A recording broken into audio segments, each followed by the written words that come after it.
সরকার পিছু হটতেছে এবং মোমেন সাহেবও কিন্তু বিব্রত হয়েছেন যে মূলত বিব্রত হওয়ার কারণ হলো যে টিউলিপ যেভাবে ব্যাশিং করছে। টিউলিপ তো একদম মোটামুটি দুর্নীতি দমন কমিশন সরকার সরাসরি ইউনূসকে অভিযুক্ত করেছে যে এই মামলার সাথে ইউনূস জড়িত। ইউনূস তো বড় হতে পারলেন না, শুধু এই ক্ষেত্রে না, টিউলিপ সিদ্দিকীর ক্ষেত্রেও তো তিনি একেবারেই মানে ষড়যন্ত্র আরো গভীর কিছুতে আছেন।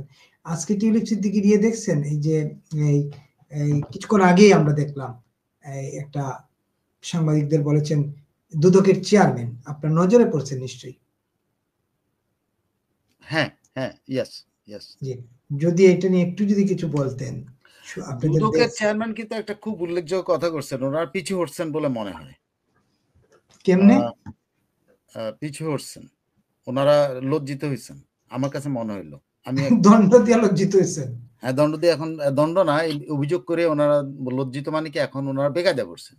এই যে যেটা বলছেন আপনি শুনেন সেটা হলো প্লিজ। বিচার ও রায় নিয়ে টিউলিপের প্রশ্নের জবাব যেটা দিচ্ছেন সেটা হলো মোমেন মিয়া, হ্যাঁ,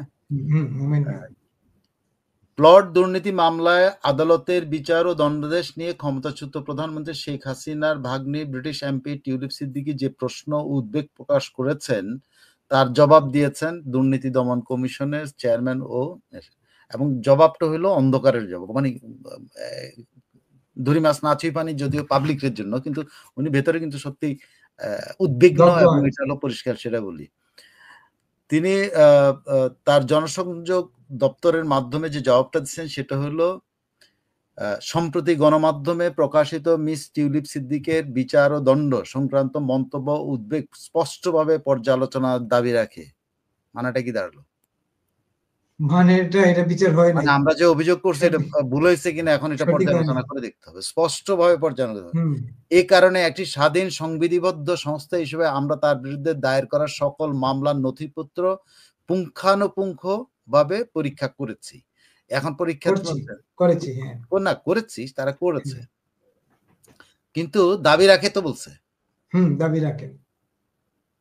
তাহলে উনি পিছু হটছেন না? আপনার কাছে কি মনে হয়? অবশ্যই, এইটাতে একদম মনে হচ্ছে ও কোনো একটা অদৃশ্য কিছু তাকে তাড়া করতেছে এবং তিনি বলতেছেন ভাই এটা তো এমনি হওয়ার কথা ছিল না, অমনি হওয়ার কথা ছিল।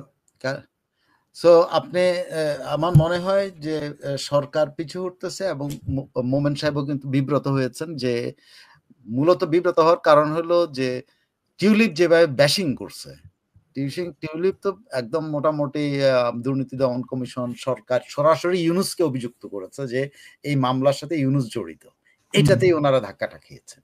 তারা এটা ভাবে নাই যে টিউলিপের এরকম টিউলিপের হয়েছে কি ওকে ব্যাটিং করতে করতে ওরে যখন একদম ইয়েতে নিয়ে গেছে, এখন সে পাল্টা ব্যাটিং শুরু করছে।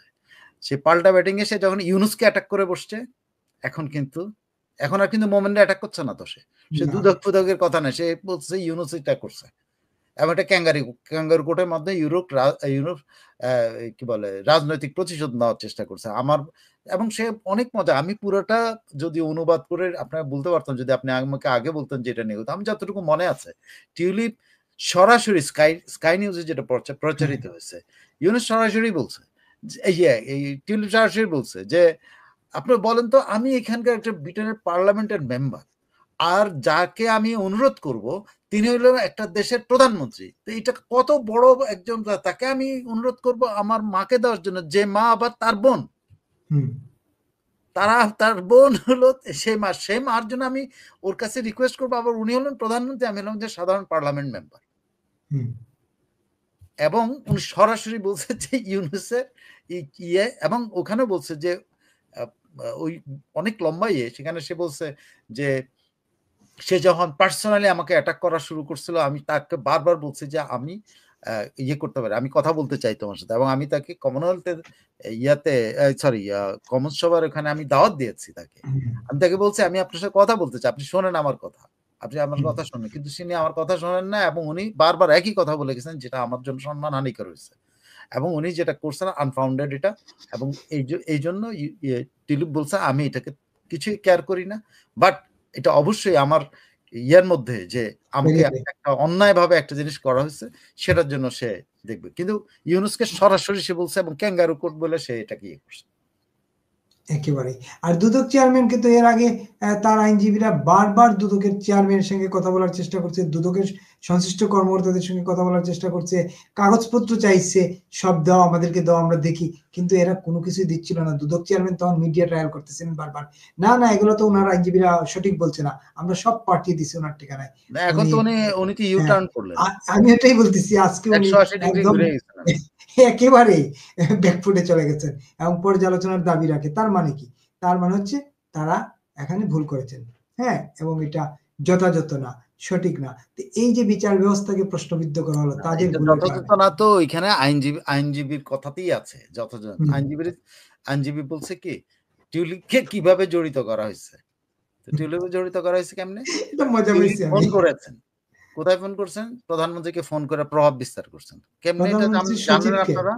এটা জানলেন প্রধানমন্ত্রীর কেমনে? সচিবকে, না, প্রধানমন্ত্রীর সচিবকে। না প্রধানমন্ত্রীকেও করছে, সচিবকেও করছে। প্রধানমন্ত্রীকে সে ইনফ্লুয়েন্স করছে। প্রধানমন্ত্রী কি করে? সেটাকে আপনারা কেমনে জানলেন? প্রধানমন্ত্রীকে যেটা ইনফ্লুয়েন্স সেটার কথা আমি বলছি।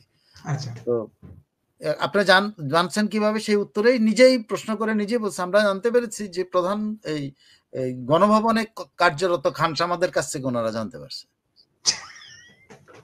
কি হাস্যকর ব্যাপার-স্যাপার। মানে কোন ডকুমেন্টেশন নাই তার কাছে।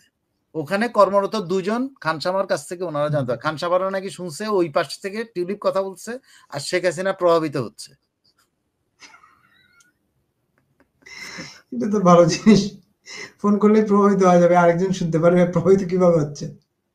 ইন্টারেস্টিং ব্যাপার। আরেকটা সেক্রেটারির ব্যাপারে বলছে, প্রধানমন্ত্রী কার্যালয়ের সচিবের ব্যাপারে বলছে, উনি হোয়াটসঅ্যাপে এবং বিভিন্ন অ্যাপসের মাধ্যমে উনাকে ইয়ে কইরা বলছেন, আপনি আন্টিকে বুঝান, মানে প্রধানমন্ত্রীকে আপনি বুঝান যে এটা দেওয়ার জন্য আমার বোন, ভাই, মামাকে মানে যেখানে প্রধানমন্ত্রী কেন বাংলাদেশে আচ্ছা একটা কথা আমি আপনাকে বলি তো, এই কথাগুলি যখন বলে তখন আমাদের দেশের রিপোর্টিং কোথায় ছিল? যে শেখ রেহানাকে বলা হতো দ্বিতীয় ক্ষমতাধর ব্যক্তি বাংলাদেশে।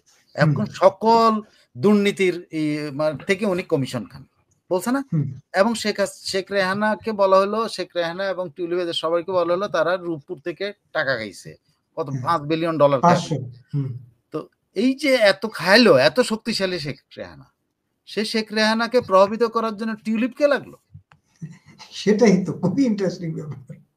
আবার শেখ রেহানার যাকে প্রভাবিত করছে তারা আপন বোন। তাদের জীবনের 2 জন ছাড়া আর কেউ নাই তাদের পরিবারের। সেই বোনকে তার মেয়ে দিয়া প্রভাবিত করতে হয়েছে তার বড় বোনকে যে আমারে প্লট দাও। তাও কি? তাও পূর্বাচলে যদি এটা হইতো যে গুলশানে একটা প্লট নিছে। মাই খুবই গড! ইন্টারেস্টিং, খুবই ইন্টারেস্টিং। স্বপ্নের এটা কি বলা যায়? এগুলা দুঃস্বপ্নেও দেখে কিনা সন্দেহ আছে। এবং এটা আরো ইন্টারেস্টিং ব্যাপার হলো এই মামলায় ওই যে সেদিন তো আপনি বলছিলেন শেখ হাসিনা বলছেন যে দিছি তো আমি ডেকে নিয়ে আমারই সাথে শেখ রেহানার 7 বছর, শেখ হাসিনার 5 বছর, টিউলিপের 2 বছর। ভেরি ইন্টারেস্টিং না এটা? শেখ রেহানা কিন্তু 7 বছর সাজা হয়েছে। এটা ইন্টারেস্টিং ব্যাপার। অনেক মানে খুবই ইন্টারেস্টিং রায় হয়েছে, এটা আসলে বলা বাহুল্য, বর্ণনা করা যাবে না।